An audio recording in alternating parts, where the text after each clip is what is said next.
இங்கே நாம் எங்கே கூடியிருக்கோன்னா தீவன கட்டுப்பாடு சம்பந்தமான பிரச்சனைக்காக நாங்கள் கூடியிருக்கோம். அதிகபட்சம் ஒன்றும் இல்லைங்க, கம்பெனியில் வந்து எங்களுக்கு வந்து 31ஆம் தேதி ஸ்ட்ரைக்குன்னு அறிவிச்சிருக்கோம். மாநில ஸ்ட்ரைக் அறிவிச்சிருக்கோம்.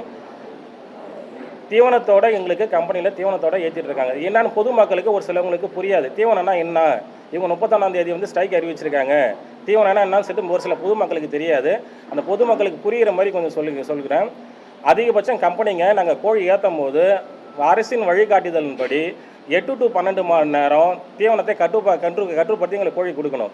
ஆனால் இப்போ 20 நாட்களாக, ஆனால் பல வருடங்களாக அரசின் வழிகாட்டுதலின்படி தான் எங்களுக்கு கொடுத்துட்டு இருந்தாங்க. இப்போ ஒரு 20 நாட்களாக வந்து அந்த அரசின் வழிகாட்டுதல் கடைபிடிக்காமல் தீவனத்துடன் ரன்னிங் ஃபீடுன்னு வாங்க சொல்லுவாங்க, அந்த தீவனத்துடன் எங்களுக்கு கோழி ஏற்றிட்டு வராங்க. அதனால் என்ன பிரச்சனை வருங்களாம், அதிகபட்சம் ஒரு கோழி ஒரு நாளைக்கு வந்து 150 கிராம் தீவனமும் 300-350 கிராம் தண்ணியும் குடிக்கும்.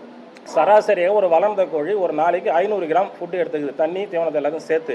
அப்படி எடுக்க போகும்போது எங்களுக்கு 8 to 12 மணி நேரம் ஃபீடு கண்ட்ரோல் பண்ணி கொடுத்தாங்கன்னா அது தொண்டை பகுதி குடல் பகுதியெல்லாம் கழுவி நீக்கி ஒரு அருவி கூட எடுத்துக்கு நம்ம போகும்போது நமக்கு இனிமேல் கொடுத்து இது பண்ணுறாங்க இல்லைங்களா, அதே மாதிரி நம்ம இங்கே அருவி கூட எடுத்துக்கு வரும்போது 8 to 12 மணி நேரம் பண்ணி கொடுக்கணும். அது பண்ணி கொடுக்கலன்னா ஒரு சில சுகாதார பிரச்சனை வரும். இப்போ நஷ்டமாகிறதுனா சொல்கிறேன் பாருங்கள், அதிகபட்சமாக 100 கிராம் ஃபீடு வந்து ஏற்றி அனுப்புகிறாங்க, 100 கிராம் தண்ணி, அது குடல் பகுதியில் 200 கிராம் தங்குகிறது. இந்த 200 கிராமில் வந்து அவங்களுக்கு ஆகிற செலவு 100 கிராம் தீவனத்துடைய செலவு வெறும் 4 ரூபா 50 பைசா.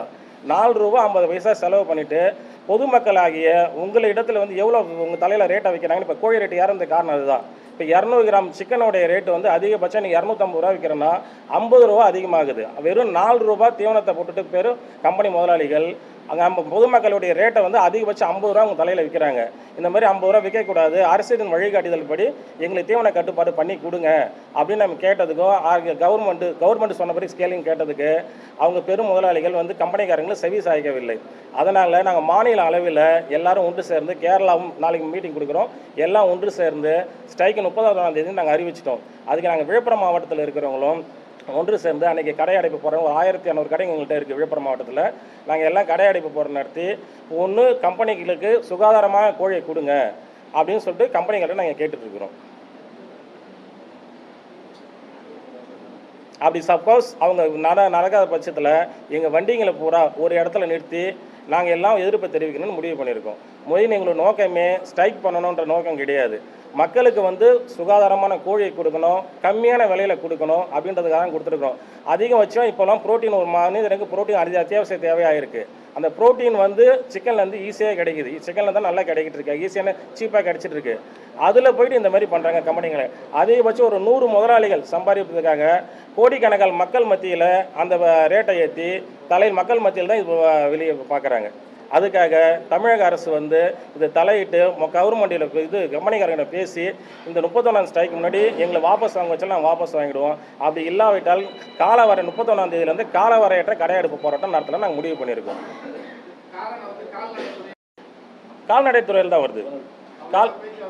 நாங்கள் விழுப்புரம் கலெக்டர் ஆஃபீஸில் மீட்டிங் கொடுத்துருக்கோம்.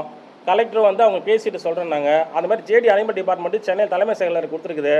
இதை வந்து அதிகபட்சம் 2022 எப்படி ஃபீடு போடணும், எப்படி செய்யணும்னு சொல்லிட்டு அரசு வழிகாட்டுதல் எங்களுக்கு லெட்டரே கொடுத்துருக்காங்க. கோழி ஏறதுக்கு முன்னாடி 8 to 12 மணி நேரம் ஃபீடு கண்ட்ரோல் பண்ணி கொடுக்கணும் அப்படின்னு அரசு வழிகாட்டுதல் இருக்குது. அதை கடைபிடிக்காமல் இந்த கம்பெனிக்காரங்க இப்படி பண்ணிட்டு இருக்காங்க. ஆமாம், மாநில அளவில் தமிழ்நாடு முழுக்க எங்கள் சங்கம் இருக்கேன், தமிழ்நாடு முழு நான் இருக்கேன், விழுப்புரம் மாவட்ட தலைவராக நான் இருக்கேன். அமைச்சர் அது பார்த்து அமைச்சருக்கும் பயிர்த்து லெட்டர் கொடுத்துருக்குது, அவங்களும் பேசிட்டு சொல்கிறாங்க, இன்னும் வெளிலும் சொல்லலை.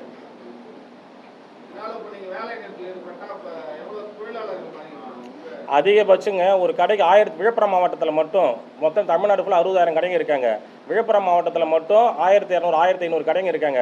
ஒரு கடைக்கு சாதாரணமாக 5 பேர் போட்டால் கூட குறைஞ்சபட்சம் ஒரு 7-8,000 இதுங்க ஊழியர்கள் மட்டும் கடையில் இல்லை. இதை லோடி ஏற்றுறவங்க கணக்கு பண்ணால் அவங்க ஒரு 10,000 பேர், அதிகபட்சம் ஒரு 15,000 ரூபாய்க்கு 15,000 பேருக்கு மேலே விழுப்புரம் மாவட்டத்தில் மட்டும். தமிழ்நாட்டில் எடுத்தோன்னா குறைஞ்சபட்சம் ஒரு 5 லட்சம் பேர் பாதிப்படுவாங்க.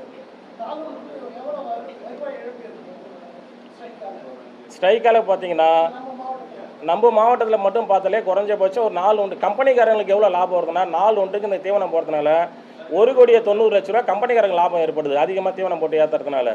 ஆனால் எங்கள் கவர்மெண்ட்டுக்கு இங்கே பார்த்தீங்கன்னா அதிகபட்சம் ஒரு 4 உண்டு இருக்குது. விழுப்புரம் மாவட்டத்தில் மட்டும் பார்த்தாலே ஒரு 5 லட்ச ரூபாய்க்கு மேலே இழப்பீடு வர வாய்ப்பு இருக்குது. 4 உண்டு இருக்குது. ஆமாம்.